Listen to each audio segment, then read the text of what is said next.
ये इस बीच सीधे रुख करेंगे सीवान का, जहां मुख्यमंत्री योगी आदित्यनाथ पहुंच गए। माननीय श्री जनार्दन सिंह सिग्रीवाल जी,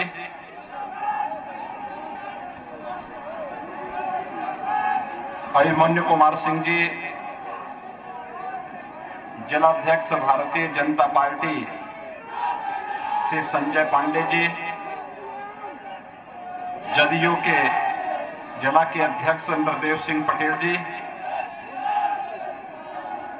माननीय विधायक उत्तर प्रदेश विधानसभा श्री राघवेंद्र प्रताप सिंह जी,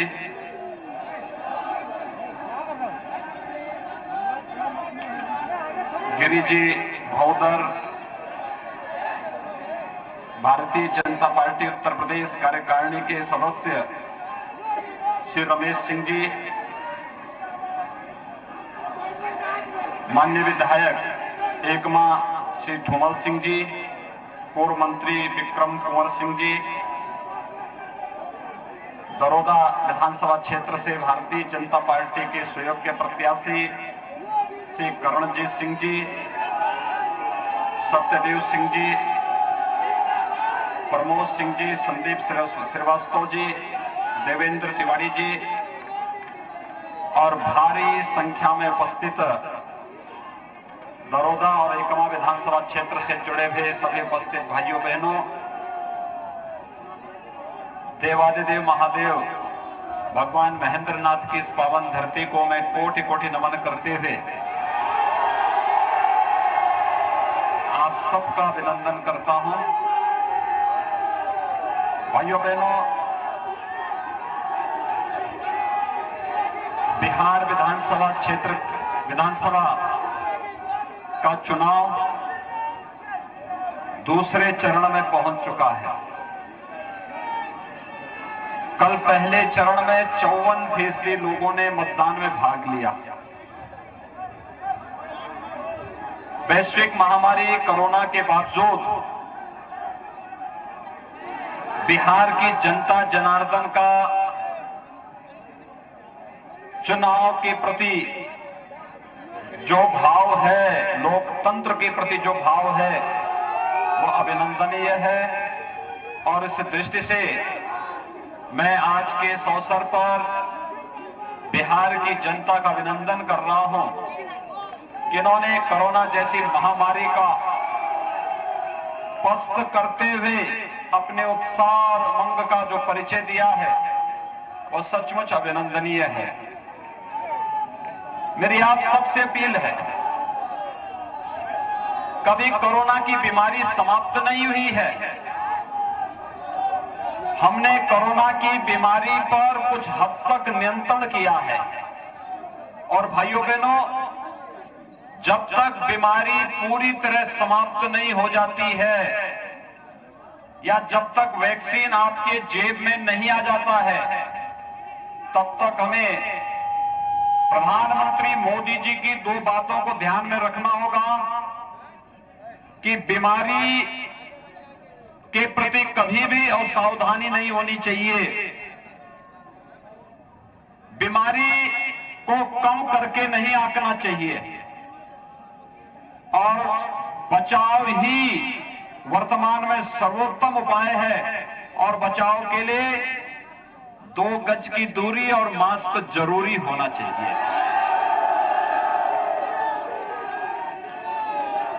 मैं कोरोना कालखंड के दौरान जब लॉकडाउन प्रारंभ हुआ था, तो भाइयों बहनों, लॉकडाउन के दौरान मैंने इस बात को देखा, बड़ी मात्रा में महाराष्ट्र से, पंजाब से, दिल्ली से, राजस्थान से, उत्तर प्रदेश और बिहार के कामगार श्रमिकों को, नौजवानों को अपना रोजी रोजगार छोड़ करके अपने गांव घर के लिए वापस आने के लिए मजबूर होना पड़ा था। और उस दौरान भले ही महाराष्ट्र के अंदर, दिल्ली के अंदर, पंजाब के अंदर, राजस्थान के अंदर, उत्तर प्रदेश, बिहार, झारखंड, बंगाल के नौजवानों की उपेक्षा हुई हो, लेकिन जैसे वे उत्तर प्रदेश के अंदर पहुंचे, पूरा शासन, पूरा प्रशासन, वहां पर उन सबके सहयोग के लिए, उनके स्वागत के लिए और उन्हें हर संभव सहायता देने के लिए वहां पे तत्पर खड़ा था। लोग मुझसे पूछते थे कि आखिर इतनी बड़ी व्यवस्था क्यों? तो मैंने कहा था, देखिए वैश्विक महामारी, ये लड़ाई एक व्यक्ति की नहीं है, पूरे देश की लड़ाई है, मानवता को बचाने की लड़ाई है। और फिर अगर बिहार के लोग उत्तर प्रदेश से होकर के जाएंगे तो ये तो हमारा दायित्व बनता है। वैसे भी मां सीता के मायके का होने के नाते बिहार के नागरिकों का, वहां के नौजवानों का स्वागत करना हमारा दायित्व बनता है। और भाइयों बहनों, आपने देखा होगा उत्तर प्रदेश के अंदर किसी को कोई समस्या नहीं थी, हमने होने भी नहीं दी।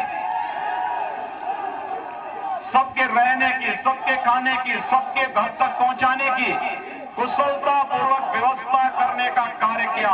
और हम सब आभारी हैं प्रधानमंत्री मोदी जी के, जिन्होंने लॉकडाउन प्रारंभ होते ही गरीब कल्याण पैकेज की घोषणा करके गरीबों के लिए अन्न की व्यवस्था, गरीबों के लिए रोजगार की व्यवस्था, गरीबों के खाते में पैसे देने की व्यवस्था पूरी मजबूती के साथ किया। ये तकनीक का भी और शासन की दृढ़ इच्छा शक्ति को भी परिचय देने वाला फैसला था। 20 लाख करोड़ रुपए का आत्मनिर्भर पैकेज, भाइयों बहनों, आज तक कभी नहीं इतना बड़ा पैकेज मिला जो प्रधानमंत्री मोदी जी ने देश की जनता के हित में कदम उठाए थे। हर एक नौजवान के लिए रोजगार की व्यवस्था के लिए, हर एक के स्वावलंबन के लिए, भारत की अर्थव्यवस्था को फिर से एक नई ऊंचाइयों तक पहुंचाने के लिए जो कदम उठाए गए थे, वह अभिनंदनीय कदम है। और आज उसी का परिणाम है कि आपकी दृढ़ इच्छा शक्ति के सामने कोरोना परास्त हो रहा है, पस्त हो रहा है और भारत विजयी मुद्रा में आगे बढ़ते हुए जा रहा है। जैसे बिहार के नौजवानों के उमंग ने, उत्साह ने कोरोना को पस्त किया है, भाइयों बहनों, ऐसे ही जातिवादी और वंशवादी ताकतों को बिहार के अंदर फिर से पस्त किए जाने की आवश्यकता है। और उन्हें पस्त करने के लिए, आप सबका आह्वान करने के लिए मैं आपके बीच आया हूं। हम सब जानते हैं आज से 15 वर्ष पहले बिहार के सामने अपनी पहचान को छुपाने की एक मजबूरी आ गई थी। पहचान का एक संकट खड़ा कर दिया था कुछ लोगों ने। कौन वे लोग थे?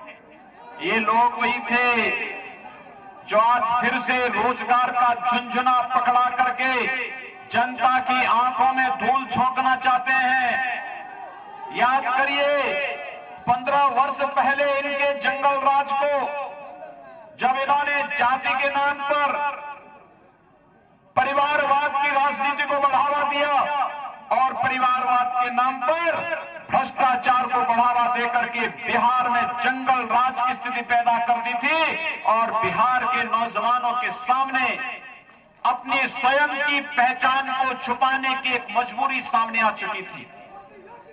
भाइयों बहनों, पिछले 15 वर्षों के दौरान श्री नीतीश कुमार जी के नेतृत्व में विकास और सुशासन की जिस यात्रा को बिहार ने तय किया है, यही एक समृद्ध और खुशहाल बिहार का मार्ग प्रशस्त करता है। और इसी खुशहाल और समृद्ध बिहार के लिए आपका आह्वान करने के लिए आज विशेष रूप से मुझे आपके बीच में यहां आने के लिए मजबूर होना पड़ा है। भाइयों बहनों, बिहार अपनी युवाओं की ऊर्जा के लिए जाना जाता है। बिहार यहां के नौजवानों की प्रतिभा को दुनिया मानती है। यहां के नौजवानों की ऊर्जा और यहां के नौजवानों की पूरी प्रतिभा आज दुनिया उसका लोहा मानती है।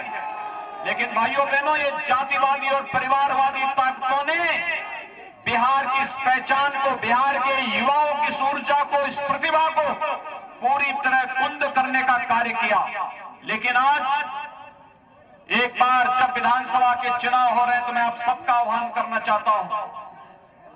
आज आपके सामने कांग्रेस और राजद के लोग, तमाम प्रकार की ताकतों के साथ जो समाज के विरोधी हैं, जिनके द्वारा हिंसा और हिंसा के अलावा कोई दूसरा उनके सामने कोई दूसरा मार्ग नहीं, उन लोगों के साथ गठजोड़ करके जैसे फिर से यहाँ की विकास को बंधक बनाना चाहते हैं, उसी पर आपका आह्वान करने के लिए मैं आपके बीच आया हूं।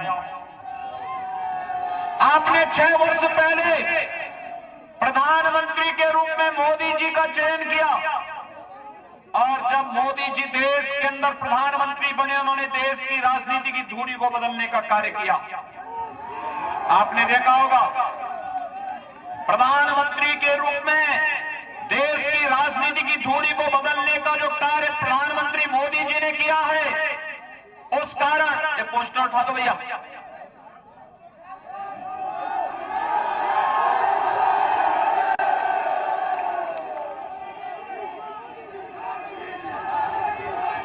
आपने देखा होगा 6 वर्ष पहले आपने देखा होगा 2004 से 2014 तक इस देश के अंदर कांग्रेस के नेतृत्व में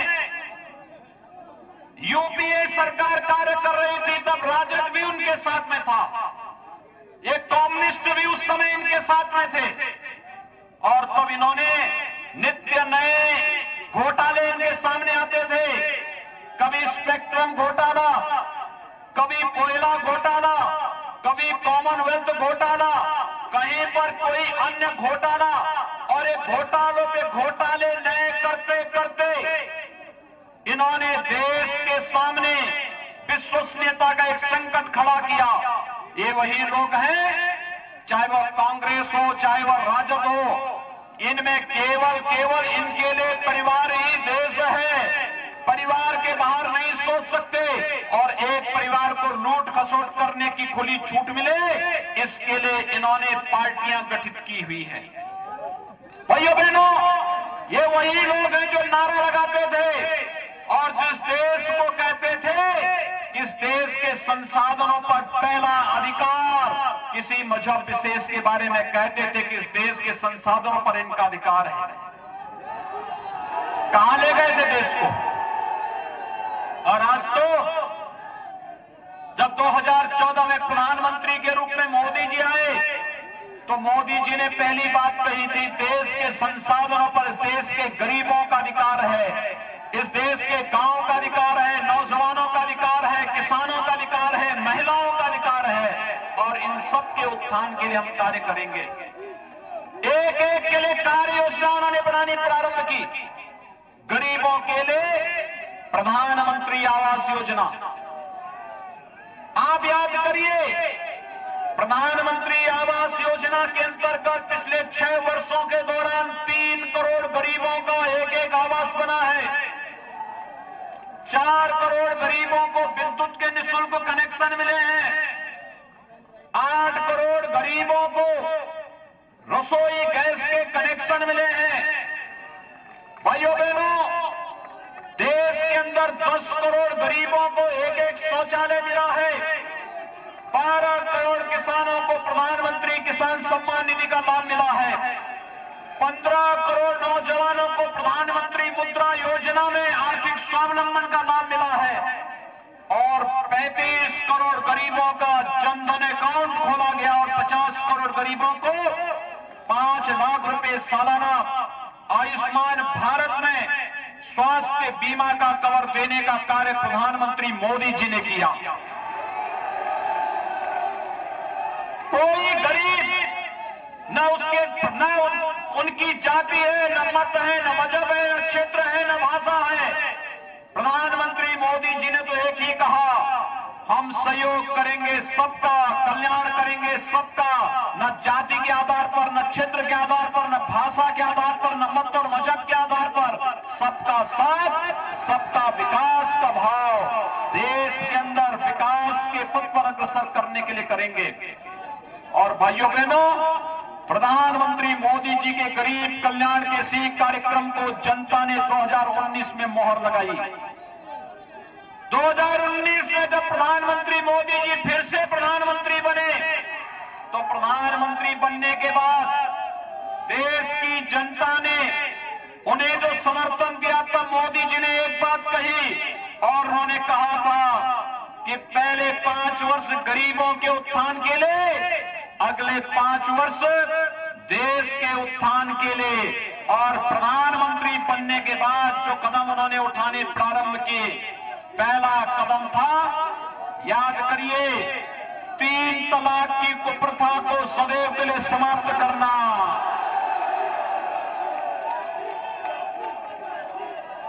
ये 3 तलाक की कुप्रथा ये केवल नारी गरिमा के ही प्रतिकूल नहीं था, बल्कि आधी आबादी को अपमानित करने की कुत्सित चेष्टा भी थी। और भाइयों बहनों, 3 तलाक की कुप्रथा को, सदियों की इस कुप्रथा को मजबूती के साथ रोकने का कार्य किसी ने किया, प्रधानमंत्री मोदी जी ने किया।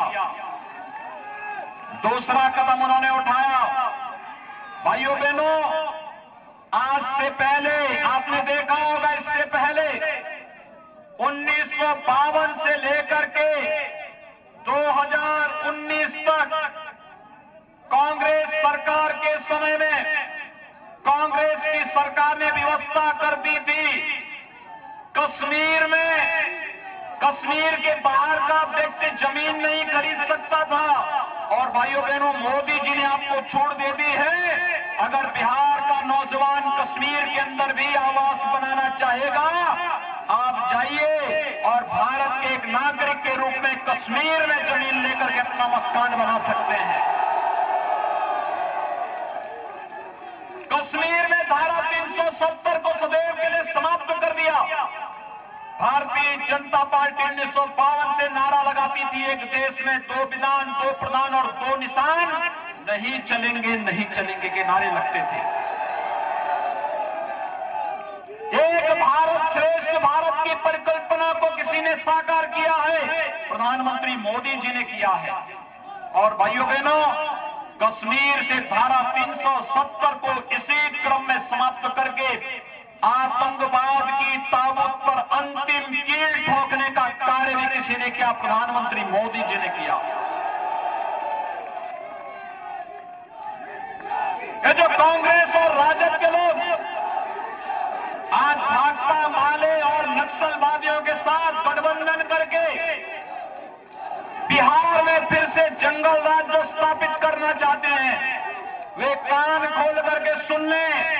कश्मीर के आतंकवाद के बाद अब नक्सलवाद को भी देश की धरती से पूरी तरह उखाड़ फेंकने की तैयारी चल रही है। अब भारत की धरती पर नक्सलवाद के लिए भी कोई जगह नहीं रहेगी।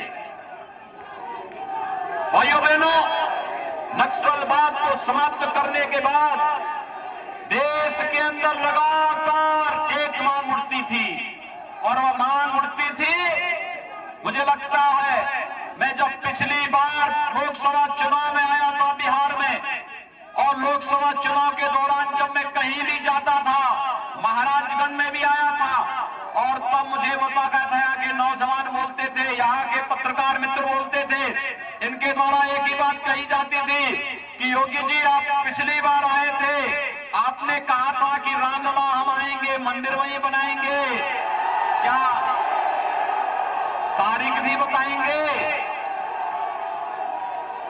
भाइयों बहनों, मैं सही बता रहा हूं, मेरी हार्दिक इच्छा थी जब अयोध्या में राम जन्मभूमि पर भगवान राम के भव्य मंदिर निर्माण का जिस दिन प्रधानमंत्री मोदी जी के कर कमलों से शिलान्यास होना था, उस समय जब मैं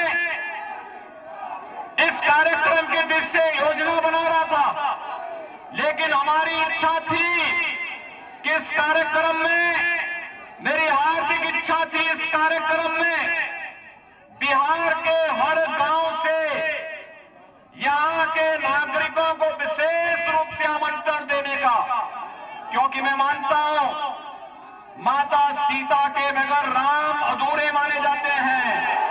हम जब भी बोलते हैं जय सीताराम बोलते हैं, जय श्री राम बोलते हैं, श्री का मतलब माता सीता से ही है। और इसीलिए भाइयों बहनों, लेकिन ये कोरोना महामारी के कारण राम जन्मभूमि मंदिर निर्माण में अब देरी न हो। कोरोना संक्रमण को भी रोकना था, लेकिन राम मंदिर के कार्यक्रम को भी आगे बढ़ाना था। इसलिए हम लोगों ने आदरणीय प्रधानमंत्री जी के कर कमलों से इस कार्यक्रम को आगे बढ़ाने का कार्य किया। प्रधानमंत्री जी ने कार्यक्रम का शुभारंभ करके 500 वर्षों से जो मांग थी, जो टीस थी, उसको पूरा करते हुए, दूर करते हुए अयोध्या में भगवान राम के भव्य मंदिर के निर्माण का मार्ग भी प्रशस्त कर दिया है। आने वाले 3-4 वर्षों के अंदर जब भगवान राम का भव्य मंदिर बनेगा, तो मैं यहां पर अपने जितने हमारे साथी हैं, करणजीत सिंह जी से, जनार्दन सिंह जी से, अपने यहां पर धूमल सिंह जी से, इन सभी से मैं कहूंगा कि तब बिहार के हर गांव की उपस्थिति अयोध्या में उस अवसर पर होनी चाहिए, क्योंकि भारत के लिए गौरव का विषय है। मर्यादा पुरुषोत्तम भगवान श्री राम और माता सीता के अनुसार ही, उनकी यश और कीर्ति के अनुरूप ही अयोध्या में भगवान राम का भव्य मंदिर का निर्माण का कार्य प्रधानमंत्री मोदी जी के मार्गदर्शन में हो रहा है। और मेरी आप सबसे अपील होगी कि हमें इस यश और कीर्ति को देश और दुनिया के कोने कोने में लेके जाना है। इस दृष्टि से हमें दुनिया के अंदर भारत की यश और कीर्ति को पहुंचाना है। तो मर्यादा श्री राम का आदर्श चरित्र हम सबके सामने है और आपका आह्वान करने के लिए आपके बीच आया हूं। हम सब मिलकर के इस कार्यक्रम को प्रदान करें। भाइयों बहनों, ये जो जातिवादी ताकतें जो राम मंदिर के मार्ग में बाधक थी, कश्मीर में आतंकवाद और देश के अंदर नक्सलवाद को समाप्त करने में बाधक थी, नौजवानों के नौकरी और रोजगार में बाधक थे, इन सभी लोगों को मुंहतोड़ जवाब देने का अवसर है बिहार विधानसभा का चुनाव। और बिहार विधानसभा चुनाव के माध्यम से मेरी आप सबसे अपील होगी, कल 28 अक्टूबर को पहले चरण का चुनाव संपन्न हुआ। 54% लोगों ने कल मतदान में भाग लिया। भाइयों बहनों, मेरा आप सबसे अपील है, द्वितीय चरण का चुनाव 3 नवंबर को होने जा रहा है और हमारा प्रयास होना चाहिए द्वितीय चरण में हम मतदान के प्रतिशत को 70% तक पहुंचाने का कार्य करें। ये सब नौजवानों की ऊर्जा ये कर सकती है, आप कर सकते हैं। आप अगर इस कार्यक्रम को आगे बढ़ा देंगे, भाइयों बहनों, मैं विश्वास के साथ कह सकता हूं, भाजपा और जदयू के ही प्रत्याशी जीतेंगे अगर 70% मतदान हो गया तो। मतदान के प्रतिशत को बढ़ाने के लिए आप सबका आह्वान कर रहा हूं और इतनी भारी संख्या में लोग यहां पर उपस्थित हुए हैं और इसमें भी 90 से 95% तो युवा हैं। ये युवाओं की ऊर्जा, जिस देश के अंदर और जिस प्रदेश के अंदर इस प्रकार की युवा ऊर्जा हो, वो पीछे रह ही नहीं सकता, हो तो आगे ही आगे जाना है। और बिहार नित्य निरंतर प्रगति के पथ पर जिस विश्वास के साथ बढ़ रहा है, उस विश्वास के लिए आवश्यक है अच्छे प्रतिनिधियों को हम चुनाव जिता करके भेजें और अच्छी पार्टियों के हाथों में प्रदेश की बागडोर हम सौंपे। और इस दृष्टि से भारतीय जनता पार्टी ने दरोदा विधानसभा क्षेत्र से श्री करणजीत सिंह जी को भारतीय जनता पार्टी ने प्रत्याशी बनाया है और एकमा विधानसभा क्षेत्र से श्रीमती सीता देवी जी को जदयू ने यानी एनडीए ने अपना प्रत्याशी बनाया है। मेरा आप सबसे अपील होगा, एनडीए के प्रत्याशी जहां कहीं भी लड़ रहे हैं, भाजपा हो, जदयू हो और अन्य हमारे सहयोगी दल हैं, इन सभी के प्रत्याशियों को, भारतीय जनता पार्टी और सहयोगी दलों के प्रत्याशियों को उनके चुनाव चिन्ह पर भारी बहुमत से विजयी बनाने की अपील आप सबसे करने के लिए मैं आज आपके बीच आया हूं। इतनी भारी संख्या आपकी है, इतनी भारी संख्या में आप लोग उपस्थित हुए हैं। आपके पास स्मार्टफोन होगा, भाइयों बहनों, अपने स्मार्टफोन का इस्तेमाल करते हुए नातेदार, रिश्तेदार, मित्रगण, शुभचिंतकगण इन सबको एसएमएस करके, फोन करके और आवश्यकता पड़ती छोटी छोटी टोली बना करके घर घर जा करके कि विकास और सुशासन में बिहार में नीतीश जी के नेतृत्व में एनडीए की सरकार बननी आवश्यक है, जिससे भारत सरकार के माध्यम से मोदी जी और बिहार के माध्यम से नीतीश जी मिलकर के विकास की प्रक्रिया को तेजी के साथ आगे बढ़ा सके। यह अपील करते हुए मैं आप सबका आह्वान करता हूं, 3 नवंबर को भारी बहुमत से बीजेपी, जदयू और सहयोगी दलों के प्रत्याशियों को भारी बहुमत से विजयी बनाने की अपील आप सबसे करते हुए पार्टी को देता हूं विराम। जय जय श्री राम, जय जय श्री राम, जय जय